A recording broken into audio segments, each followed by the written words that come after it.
Hoje eu vou falar sobre o meu filme preferido que envolve Fórmula 1. É melhor, consideravelmente melhor que Grand Prix de 66. No mesmo ano saiu um documentário chamado One: Life on the Limit, do Paul Crowder, que é muito bom, mas eu não gosto de comparar não documentário com documentário. Tem também o documentário do Senna, de 2010, que é muito bom, mas, de novo, eu não gosto de comparar, e é uma história triste, né? Principalmente para os brasileiros. E o filme de hoje é uma ótima mistura de eventos reais, coisas que aconteceram mesmo com algumas liberdades, e um belo de um drama humano e de um olhar para duas personalidades tão antagônicas. Quem patrocinou este vídeo foi o Luiz Eduardo Pinto Barros, um grande abraço para ele, e o alô da vez, além dele, vai para todos os fãs brasileiros de Fórmula 1. Se você quiser patrocinar uma crítica neste canal, é só me mandar um e-mail, eu te mando o Media Kit e a gente conversa, e esta será uma crítica com spoilers. Vamos lá?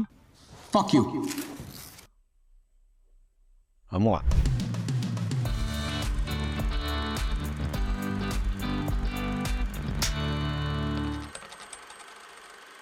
Rush, que no Brasil tem o subtítulo No Limite da Emoção, que nem é ruim. Eu reclamo muito de subtítulos ruins, é só dolorosamente genérico. Tem coisa mais genérica do que No Limite da Emoção? Dá pra colocar isso ao lado de 90% dos filmes de aventura. Enfim, tá bom. O filme conta a história real da rivalidade entre os pilotos Niki Lauda e James Hunt, que começou na Fórmula 3 em 1970 e culminou na Fórmula 1 na histórica temporada de 1976. A direção é do Ron Howard. Vamos focar no positivo aqui, porque ele fez alguns filmes muito chatos, aqueles do Anjos e Demônios lá do Tom Hanks. Meu Deus, o que aconteceu? Né?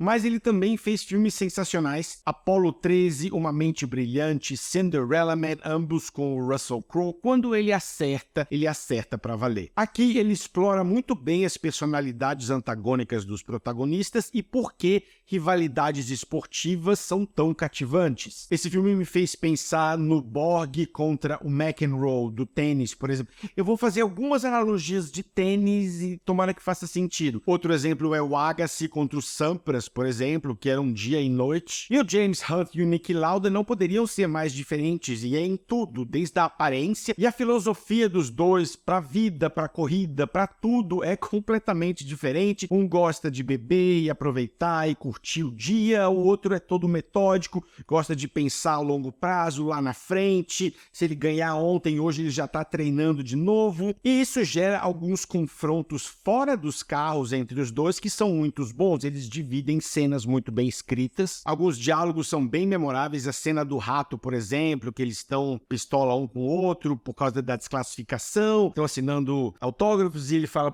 e um rato é um rato. E ele fala, você acha que isso me incomoda? Você me chamar de rato porque eu pareço um rato? Sim, ratos são feios e ninguém gosta deles, mas eles são extremamente inteligentes e têm ótimo instinto de sobrevivência. É sensacional, gente. A cena onde eles se encontram no avião no finalzinho também, mesmo num clima mais amigável, ainda tem uma certa tensão porque eles eram muito rivais, e é mais um exemplo de como eles não funcionam, a filosofia deles não bate. Tudo que o James Hunt quer fazer é continuar bebendo e curtindo a vitória dele, e o outro acha que ele tem que voltar para ser o desafio que ele tanto precisa, o que acaba não acontecendo. E o respeito entre os dois é muito bem construído. Eles começam se odiando, trocam ofensas o tempo inteiro, mas, fica uma coisinha lá de, não, talvez seja, não, ele é o único, no final ele simplesmente verbaliza, ele fala, ele foi o único que eu gostava, um dos poucos que eu gostava e o único que eu invejava. Eu gosto muito da cena quando o Hunt ganha o campeonato e ele dá um micro sorrisinho, um micro mesmo, tipo, legal, né? Não sei se legal é demais, mas ele, uma coisinha pra, ok, vamos lá, ele ganhou, bom pra ele, e aí depois se fecha tudo e vai embora. O roteiro toma algumas liberdades para fins dramáticos, nem tudo que tá nesse filme aconteceu na vida real, mas é uma boa lição, uma boa aula de como fazer isso, porque quando é feito, melhora a história, melhora o filme. Por exemplo, o filme exagera um pouco a rivalidade dos dois no começo da carreira, aquela coisa da Fórmula 3, onde quem é esse cara, quem é aquele? Parece que os dois dividiam um quarto, já se conheciam de antes, eram eram muito mais amigáveis na vida real. Outro exemplo é a cena onde o James Hunt bate num jornalista que fez uma pergunta muito tosca pro Nick Lauda em relação às queimaduras da cara dele. Não aconteceu, mas é extremamente satisfatório, por isso que eu falo que é uma lição de como fazer isso certo. Uma outra coisinha de, será que essa corrida aconteceu nessa ordem e essa cena corresponde mesmo a essa corrida? Mas nada que se fala. Não, inclusive o próprio Nick Lauda, numa entrevista, falou que ficou impressionado com a veracidade do filme. Outro acerto do diretor aqui é a maneira como o esporte em si é retratado. Vou fazer outra alegoria do tênis agora. Eu sempre falo que tênis é um esporte muito melhor visto ao vivo do que tênis não funciona para o cinema, porque os pontos são longos, tem todo uma cadência, quem acompanha sabe o tipo de coisa que os jogadores vão fazer, coisa que o cinema raramente retrata porque quer mostrar o esporte em público mais amplo e esses cortes dinâmicos não funcionam. E aqui é o contrário, eu não estou dizendo que Fórmula 1 seja chato ao vivo, mas às vezes que eu fui, por exemplo, tem muito daquilo de você tá lá esperando, de repente, você, oh, legal, você vê um vulto. E aqui ele consegue realçar isso, ele consegue deixar sensacional. Ele coloca câmera em vários ângulos, cortes de 2 segundos e meio no máximo. Você sente a velocidade, você sente a potência do motor e você sente o perigo do esporte. Ele nunca te deixa esquecer como a Fórmula 1 era uma coisa de malucos nos anos 70. Tem um diálogo que fala que são pessoas que desafiam a morte. As chances de morte, o percentual era 20%. Imagina isso, um esporte onde você tem 20% de chances de morrer a cada vez. Era maluquice. E você vê o perigo em cena. Todo o ato final, que é o GP do Japão, que tava uma chuva torrencial, aquela cinematografia carregadona, fechada, granulada, muitas cenas de ponto de vista que ele faz durante várias corridas e não dá pra ver nada, e a água descendo, tudo embaçado. Velho, ninguém deveria estar correndo ali. Toda a parte do acidente do Nick Lauda é bem pesada. O acidente em si nem tanto, mas a recuperação dele, a cena do hospital, dele fazendo a limpagem, uma sucção no pulmão dele, é uma coisa horrorosa. Tem inclusive mais um exemplo de liberdades artísticas, quando ele mostra que ele estava lá e ele estava vendo a corrida e vendo James Hunt sendo campeão naquele exato momento, o que gera um diálogo onde ele fala que, da mesma forma como você ter decidido na gente correr aquele dia, me colocou no hospital, mas você foi tão responsável quanto para me tirar, porque você roubando os meus pontos era a motivação que eu precisava, e o cara tava morrendo. Então colocar isso é uma romantização da rivalidade dos dois, mas de novo, funciona. Eu gosto muito da maneira como o filme constrói a volta dele, quando ele vai correr pela primeira vez, só 42 dias depois, o cara era maluco. E você vê que ele não tá legal na pista, tá tenso, todo mundo passando ele, e de repente a visão dele foca e ele meio que recupera. Visualmente é bem legal. E o final é super carregado, é cheio de suspense, mesmo se você sabe. Eu lembro que quando eu vi esse filme eu fiquei curioso e pesquisei antes, sabia que o James Hunt ganhava aquela temporada e ainda assim tava tenso pra caramba porque o filme tomou outras liberdades, sei lá, vai que. E mesmo revendo, sabendo quem ganha, ele tá em sexto, tem que terminar em terceiro, faltam pouquíssimas voltas e a marcha tá quebrada, não dá pra ver nada. Aliás, a parte onde o Nick Lauda desiste também é muito boa, ele começa a ter uns flashes da mulher dele, de outras dele, das responsabilidades, e a vida não é só corrida, e não vale a pena o risco. É um momento bem sóbrio, assim, da decisão que ele toma, e depois ele fala pra mulher que não se arrepende de nada. O diretor é muito bom nessas sequências de pessoas torcendo para um evento. Ele fez isso em Apollo 13, quando o foguete está voltando, ele fica um tempo sem comunicação e ninguém sabe se eles estão vivos. Aí mostra a família, mostra os amiguinhos da escola, mostra todo mundo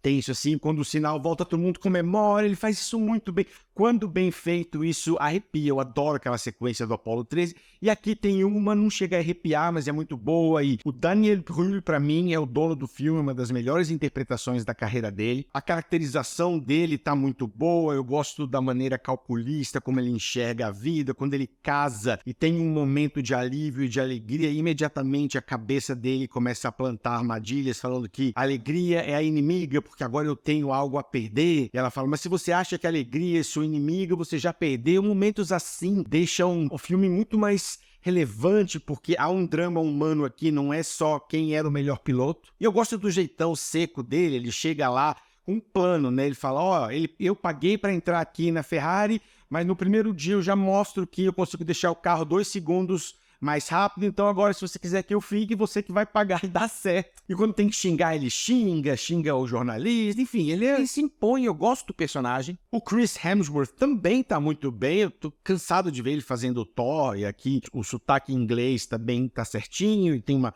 fisicalidade, um jeitão, ele convence que tá nos anos 70, aquele cabelão, aquele jeitão.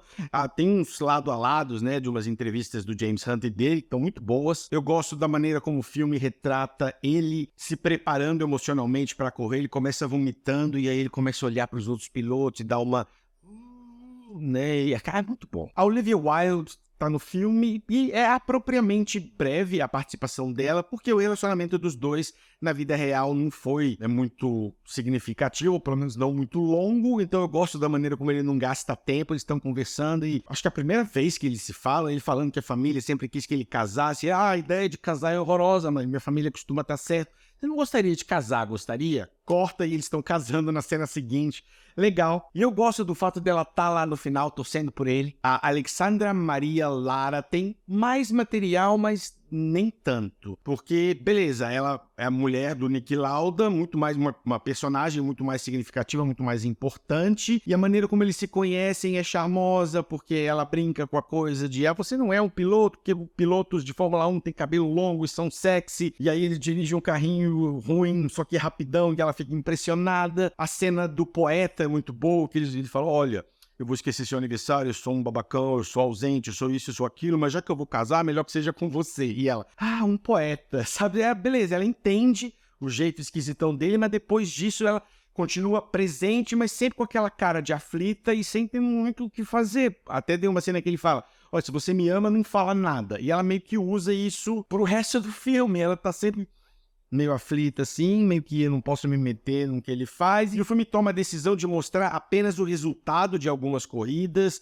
que dá pra entender, mas sei lá, eu não sei se na vida real os dois tiveram momentos marcantes onde um ultrapassou o outro, talvez não, eu esteja falando bobagem, mas como o filme cria algumas coisas, toma algumas liberdades, poderia ter inventado alguns momentos assim, por que não? Que eu acho um pouco anticlimático, assim, sei lá, Brasil, esse aqui ganhou. Tananã, o outro ganhou, esse foi o terceiro. Só mostra o país e quem ganhou. País e quem ganhou. Podia ter, sei lá, mostrado a curva, né? Um highlight, assim, enfim. Às vezes eu acho que o filme pode acabar quando ele ganha e tá lá comemorando e o amigo dá aquele micro sorriso, um amigo, entre aspas, dá aquele micro sorrisinho e vai embora. Aquele restinho do filme mostrando o que aconteceu com cada um é um pouco anticlimático, mas ao mesmo tempo eu gosto da cena dos dois no avião, então não sei, talvez mudar a ordem ou fazer de... Enfim, não sei direito como arrumar isso, mas o filme tava... E aí os 5 minutos finais... Enfim, Rush é um filmaço, filme musculosão, dramático e cheio de adrenalina. Nota 9,1. Luiz, obrigado pelo patrocínio. É isso, pessoal. Um abraço e até a próxima.